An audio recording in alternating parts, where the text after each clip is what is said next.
What is up, guys? I do hope you're well. My name is Mark and today we're covering some r/relationship stories. If you're new here, please consider hitting that like, that subscribe and maybe that notification bell too, as it all really helps out our channel. And with that being said, let's get straight into today's stories. Much love, guys. Our first story comes from a throwaway account. My parents are against me being with my girlfriend because she's blind and they say she'll limit my future options. How do I deal with them being rude towards her and trying to guilt me out of my relationship? Side note, I, female 18, came out to my parents as bi a few years ago and they were nothing but supportive and understanding, so I know this isn't likely part of the issue. I've been in a relationship with my current girlfriend, female 20, for a few months now. My family recently found out and got to meet her. She's come over for dinner with my family and I a few times, and she's always really polite and they have good conversations. She's the kind of person who knows enough about most things to be able to participate in whatever topic, and in general there's been a positive vibe when they're together. However, she's blind and my parents seem to have a real problem with her being a burden on me or something stupid like that. After the first time she was over for dinner, my mother had a talk with me about how things were going, if it felt like a long-term thing, and I said yeah. They sat me down again later that week and talked about how I need to make sure that I'm thinking things through and considering my best interests, etc. And I didn't feel comfortable, so I didn't prolong it. After she'd been over a few more times and once again there was no obvious issues in them getting along or any animosity, Mum asked to talk to me again and discussed how it's not in my best interest to be with someone who will limit my future options. I admit, when we talked I reacted badly and got angry because she was saying it in a really condescending tone and acting like my girlfriend is helpless or something. She's really independent and capable and I've explained that before, and since then they haven't had a conversation for the past few weeks. But they don't like whenever I bring her up and they've been a lot more cold and almost rude to her at points for no particular reason. They don't greet her when she comes over to hang out or try and show an interest. And when they do talk, they have this stupid patronising way of doing it that irks me. I have no clue what to do about this because they're being discriminatory and unpleasant about something that doesn't affect them because they think she's going to limit me somehow, and I seriously hate it. I'm worried they're just trying to be passive aggressive to make her feel bad and guilt me. Advice needed, big time. The whole limit your future option thing, that saying alone is just so annoying because it's like saying that blind people can't do anything for themselves when, you know, and blind people can do like the majority of what most of us can do these days. You know, it's ridiculous and it's ableist to even consider that you need to split up because of this. They need to consider the bigger picture and you're happy in a relationship and happy in life, and that's what should be at play here. That's what should be being considered. They just sound like they need some serious education on the topic. I mean, I'm no expert, but being discriminatory like that is just not on. But let's have a look at the comments below to see what we can find. WashGod Mega says, listen to your heart and not your parents. To which OP replies, I'm not even considering leaving her over something stupid like this. She's amazing, doesn't inconvenience me in the slightest. That said, I'd really like to solve this issue if possible so I don't have them doing this shit all the time and making us both feel bad. Birdbrain Robin says, look, your parents are somehow not bigots against bi women but are obviously bigots when it comes to the disabled. It's not 1464. A blind person can and will lead a productive and healthy life, as they should know from talking to her. You should tell them they're only going to alienate you if they keep acting in this disgusting way, and make it extremely clear that what they're doing is bigotry. I would also stop bringing your girlfriend over and cut your parents out from you and her's relationship until they learn some maturity. I'm sorry you're going through this. I'm proud of you for taking your girlfriend's side without hesitation. Good job. Theo Miller says, I'm a little older than you and a guy, 24 male, but my ex-girlfriend is blind. Though we're separated right now for a bunch of personal reasons, our relationship was amazing for the year we were together, and I couldn't ask for a better partner. While we're dating, not a single one of my friends or family members ever said anything negative or insulting or critical about her or her disability. You know why? Because they support me and they aren't ignorant trash. I'm afraid I don't really have any practical advice for you here, but just so you know, your parents are 100% in the wrong and that truly supportive people in your life won't even think, much less say, that sort of nonsense, because it really is just nonsense. I wish you all the best. Lilac Lover says, I am legally blind and I can tell you most people with disabilities are not hopeless. I graduated with a 4.3 GPA. Your parents sound ableist. I think you should talk to your girlfriend about it because this affects her too. If you don't think will change and they are a big part of your life, that is putting her in an extremely uncomfortable situation. And OP replies to this one saying, yeah, exactly, she's super independent and I don't have to help with anything in particular unless I want to save her some effort, which you do for anyone just to help out. We did speak about it and she said it was getting too much and that she didn't bring it up because she didn't want to complain about my family to me, and I absolutely hate that they're making her feel hurt. Now, I totally got carried away reading the comments and forgot there's an update post as well, so let's go to the update. I made a post here a few days ago talking about my parents' discriminatory attitude towards my girlfriend because she's blind. Firstly, I'd like to say thank you for all the people that took the time to comment on my post and help me out. Today, it's evening now, she wanted to come over again, and I had told her about the post, so I decided to talk to them first. I sat down with my parents and discussed some specific issues and basically pushed them to actually name some ways they thought a disability would inconvenience me and answered them for them. After that, I asked them to please stop treating her the way they are and that it wasn't fair of them and enough is enough. I mentioned that she was coming to stay for the night and that if they talked to her, I wanted it to be respectful and inviting. They took it okay, and my dad definitely took it better than I thought. Mum, not so much. Afterwards, I spoke to Dad privately and just asked him to keep an eye on my girlfriend whenever they're in the same area and watch how she does things by herself and is independent, and he said okay. Tonight has been okay so far. They haven't really had any conversation this evening, but there wasn't anything rude or condescending / belittling, and I'm wondering how long this will last. Hope my dad actually pays attention and maybe points out some of the independent things to my mum, but I don't know.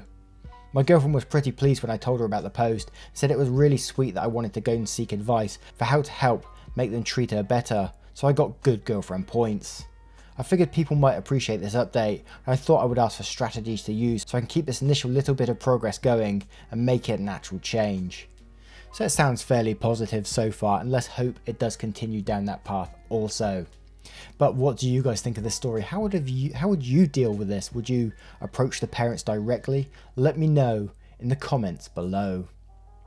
And our next story is from a throwaway account. My 25 female partner brought his affair partner around our daughters, 9 and 5. I had Lucy, my daughter, when I was 16, and I met Adam when she was 2. Lucy's biological father was never involved, and Adam stepped up and took on that role for her, and then we had Jessica, and he's just a great dad. The girls adore him. Around 4 months ago, he told me he had an affair with someone we barely know. Well, clearly, only I barely know her. Things ended, and we're going to relationship counselling. Now this woman, Naomi, I barely know her, so my children had no reason to know of her. She's like my brother's wife's sister's friend, so I've got no reason to introduce them. Well, as we walked past her, because I'm not a confrontational person, and clearly neither is she, I decided to ignore her until my youngest decided to ignore me and run up to her and hug her. I ended up having to drag my youngest away whilst trying to ignore Naomi. When I asked the girls in the car, my youngest said, "Daddy told us not to tell you," and later on, Daddy said it was our secret. My eldest is the only one to tell me what happened. Apparently they've had family days out with picnics, our youngest's favourite thing to do, and even visited a small theme park type thing together. This hurts more than the affair, and I don't know why. I can move on from the affair, but I'm not sure I can move past him playing family with our children and as a fair partner. I'm not sure what to say / if I should confront him or accept this as part of the affair and that we're in counselling. Now there is also an update post on this one as well, which I haven't as read yet, but we'll go to the comments first to see what they say about this initial story. North Lumberman says, "As you write, it hurts because it shows that the affair was a lot more to him than casual sex, which would be bad enough. Playing secret families with your children really will be difficult to forgive." Wicked Onion says, "It hurts because he made your children an accessory to his affair. Your youngest is too young to know it was wrong. See a therapist for yourself too, in addition to your couple's therapy. Then see a lawyer for custody." Got Any Spare Change says, "It seems the affair meant a lot more to your husband than he's letting on. Why bring her around then? Was he planning on replacing you with her if everything worked in his favour? Was he testing out his potentially new family dynamic? If this only happened for 4 months, why did he introduce her to your kids? This is something that needs to be discussed with your husband. This is despicable behaviour. And yes, I agree, this is worse than the affair. Why bring your children into it? What happens if he decides he wants to cheat again and he brings another mistress around your children? This is unacceptable. I think it's time to move on. That man was potentially putting your kids in danger, bringing a stranger around them constantly. He is not a responsible carer. I honestly think you should leave for both you and your kids' sake." Now, let's head on over to the update post. Found out my partner had been having an affair, didn't realise he involved the children. We've been going counselling since he admitted to the affair, which ended 6 months ago. I have 2 daughters, Lucy and Jessica. Jessica had run up to Naomi, the affair partner, despite not having reason to know Naomi, which is how I found out that it involved Lucy and Jessica. Lucy is not my partner's biological daughter, but he's always treated her the same. When I asked about being involved with the affair, Jessica told me that was meant to be a secret. Lucy had told me the basics, which was family days out, etc., which hurt, but I decided to wait to confront my partner in counselling. But throughout the day, Lucy had 3 accidents and got so anxious she threw up all of her dinner. I asked Lucy and she wouldn't tell me, which is unlike her, so after some probing, she told me that Daddy had told her that if she told me when we were separated, he wouldn't be her daddy anymore and wouldn't want her. This was a lot of stress on Lucy and explains her wetting herself constantly lately. We'd assumed she had a weak bladder, as my sister had the same problem around Lucy's age. I obviously couldn't sit on that info and confronted him that very night. We got into this huge screaming fit, a lot of harsh things were said, and it turns out Naomi is pregnant. He never ended things with her, but rather couldn't/didn't want to decide between us. I'd love to know how he planned on hiding his other family from me had Jessica not revealed this. I've told Lucy and Jessica that we're going for a little vacation until school starts. Thursday, so not long, and are staying with my brother. I've had 1 text from what I'm guessing is my ex telling me that he's sorry, things went this way, and he'll always be there for me and Jessica. Had I wanted to get back together with him and heal our relationship, I realised he'd never include Lucy in that. We're still going to relationship counselling, but mostly for the children now. Lucy is still wetting herself and is blaming herself for this despite not fully knowing what actually happened.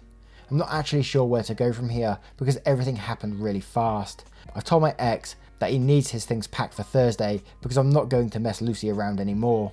For the most part, Jessica hasn't even asked where her dad is, but only that she doesn't want to stay with him alone. When I told her he may take her to the park Saturday, not in those words, but she cried.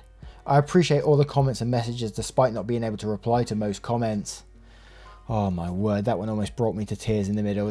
That's this poor Lucy that having to hold back this information because this guy said he wouldn't care for her no more if she revealed this information. What an absolute piece of shit. That poor young girl having to go through that, having been so anxious. Oh man. I think those poor girls are going to need some sort of therapy to get through this, but get him away from that guy, man. He's making me, my blood is boiling right now from hearing that. This poor girl. Oh man. That was not the outcome I was expecting or hoping for in this story. I was hoping for some sort of fix, but clearly it just got worse. And the guy is a monster. It might be good in the end because obviously she's found out that he is just a freaking monster, man. Wow. What do you guys think of this story? Let me know in the comments below. And our next story is from a throwaway account. My 33 male wife, 25 female, constantly makes a conscious effort to humiliate me during my lessons over Zoom. While under normal circumstances, I would try to communicate my feelings to my wife. I'm at my wit's end for how I handle this situation, as I've exhausted all of the typical conflict resolution means. Being a teacher, I'm currently giving lessons over Zoom. I recognise that studying math over Zoom isn't the most exciting thing in the world for students, and I can barely get them to even pretend to be interested in my lessons when we're in the classroom, but they have done an admirable job of staying focused. My wife is making it extremely difficult on my end though. Several months ago when my lessons began, I went from working long hours to being home all day. Unfortunately, my wife does not seem to understand that while I'm at home, and while I can occasionally help out with a chore or two, I still have actual work to do. Between lesson prep, grading and meetings, my schedule is quite full. The first time she interrupted my lesson, she abruptly opened the door to the room where I was teaching and loudly asked me to do the dishes. This was unbelievably awkward as I was in the middle of teaching 3 dozen 10th graders geometry. I told her we'd talk about it later, but not being deterred, she asked if it was a yes or a no. I said it was a yes, but that was in the middle of a lesson. Without a word, she closed the door. I got some chuckles from the students, but a bit of red-cheeked embarrassment was the extent of the damage. The next time, 2 days later, she again barged in holding a pair of my pants that I left on the floor of our bedroom. She loudly stated, "You need to pick up after yourself." This time, before responding, I muted my mic and turned off my camera, telling that I was in the middle of a lesson. Again, she walked away without a word. At this point, I moved my setup into the basement of our house so I could avoid further interruption. Since my basement looks like it probably had a few dead bodies buried in it, my students have begun to call me Basement Dad, which is endearing, but I'd rather teach in a room where I'm not going to get asbestos in my lungs. The trouble really began when I started locking the door to prevent interruptions. My wife will begin by rattling the door a few times, followed by pounding on it. Then she'll groan loudly and say something negative about me. After that, I can hear her walking around the house, slamming doors. A few weeks ago, she was literally jumping up and down, stomping her feet in the room above mine. In the first months of these online lessons, I set up a hotkey to mute my mic and disable my camera instantly when needed. And luckily, my reflexes honed from Counter-Strike in my teens has paid off. But there have been times where she has sneaked in an embarrassing moment for me. Every time I have patiently explained to her that I need complete quiet to teach my lessons, and she says, yeah, okay. Then in the next lesson, without fail, she'll find something new to complain about and throw a tantrum, trying to humiliate me in front of my students. While my moot game is on point, students have recognised something is wrong. One of my 9th graders even sent me an email asking if everything was okay. I had to make up a lame excuse about needing to mute my mic because of a sudden grinding noise that happens in my old basement. There's no way she bought that. Since I'm unable to go out, unable to enter the school grounds, and have no place to avoid my wife, I'm unbelievably anxious when I teach. I've tried talking to her calmly and even tried to get angry at her. When I yelled at her for forcefully sliding plastic files under the door so they'd float down in the background during my lessons, she expected me to apologise for getting angry at her. How can I even approach this kind of problem? You know, quarantine is doing some crazy shit to people's heads at the moment, and I can understand sort of crazy behaviour to a point, but what she's doing is she's sabotaging your job and making you look a fool. I'd have a stern word with her, and if she didn't pack that shit up, there'd be even more repercussions, in my opinion, because that is just crazy to me. But let's have a look at the comments below to see what we can find. Pallas Athena says, not to sound like a dick, but why on earth would you want to be with someone so unsupportive and emotionally destructive? OP replies, I'm not exaggerating when I say she's almost never like this outside of my lesson times. Before I started teaching on Zoom, I only ever saw her throw a couple of tantrums. I think the lockdown may have her stressed out as well. The last baselope says, tell her that unless she wants to go out and get a job to support the family, she needs to cut the childish shit and let you do your job uninterrupted. If she still keeps acting like a 2-year-old, tell her she quits immediately or you have to stay with family or in a hotel so that you can work. Hedgehog Burrow says, what the fuck is her problem? Oh my god, does she work? Does she need a hobby? I don't know this woman or what her deal is, but I would try one more time to have a serious discussion with her about boundaries and not interrupting you while you're at work, because it makes your job and the student's job harder. If she does not understand after this next time, I would seriously examine your relationship, since she does not seem to prioritise your work. What else does she disrespect about you? OP says, I didn't mention it because I didn't think it was really necessary information, but you're right that I should probably answer those questions. Right now she's a stay-at-home mum, and since we have enough money to live without her working, she wants to stay one for at least a few years. Our son is 8 months old. Now, I'm going to turn it to you guys. What do you guys think of this story? Let me know in the comments below. Once again guys, thank you for being here today. I hope you did enjoy today's stories, and if you did, you know what to do. Hit that like, that subscribe, and maybe that notification bell too. A massive thank you for the support as always, and I will see you in the next one. Take care guys, much love.